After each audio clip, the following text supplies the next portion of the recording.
新 TM7 嘅蒸嘢嘅一個模式，佢又同 TM6 之前有少少嘅唔同嘅。咁首先見到嘅咧就係個容量大咗好多啦。咁俾大家睇一睇先，佢官方個數字係話係大咗45%嘅。咁如果以今次我係大隻珍珠雞計啦嚇，咁你見到劑嘅份量都比較多嘅。今次好大隻，因為剩翻所有材料包晒啦。咁咧就係位置都鬆動咗好多嘅。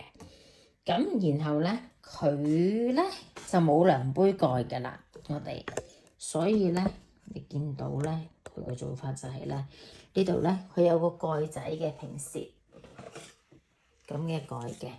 咁如果你蒸嘢嘅時候咧，就拎開呢一個。咁呢一個咧同以前一樣，同 TM6嘅做法一樣，擠上去啦。咁啱啱好嘅咁樣嘅情況嘅。咁然後咧，但係嗰個最大分別係個 setting 呢度。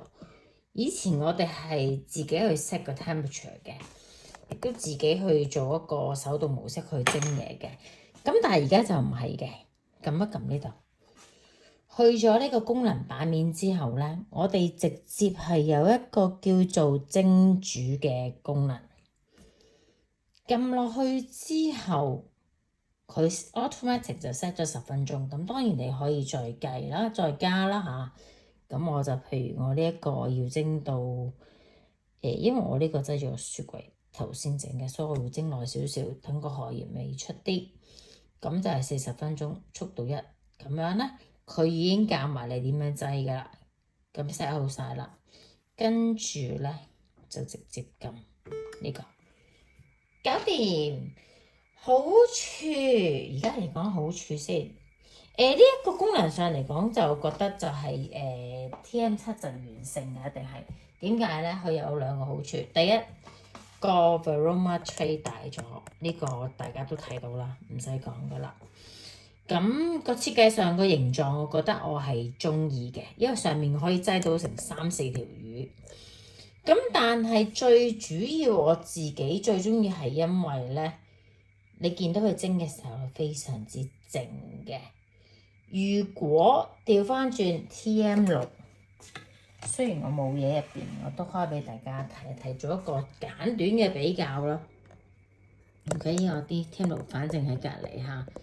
咁我陣間開翻俾你睇，唔計溫度嚟講，當我哋開呢個速度1嘅時候 ，OK， 因為而家蒸嘢係用緊速度1嘅，佢個時間會係唔係個聲音係會大好多，呢個係肯定嘅啦，呢個係肯定嘅。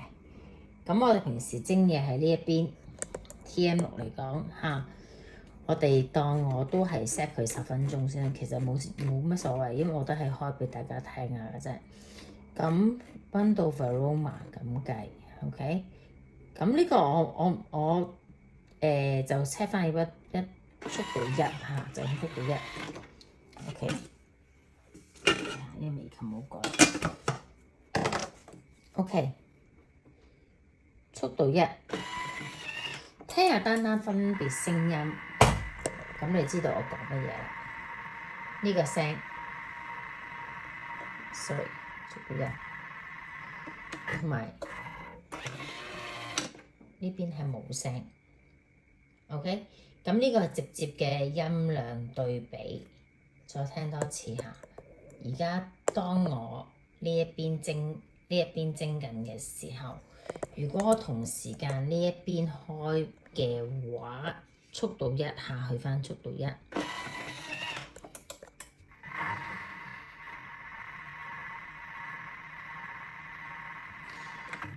咁呢一個就係我自己覺得蒸嘢嘅時候佢 TM7 嘅優勢啦。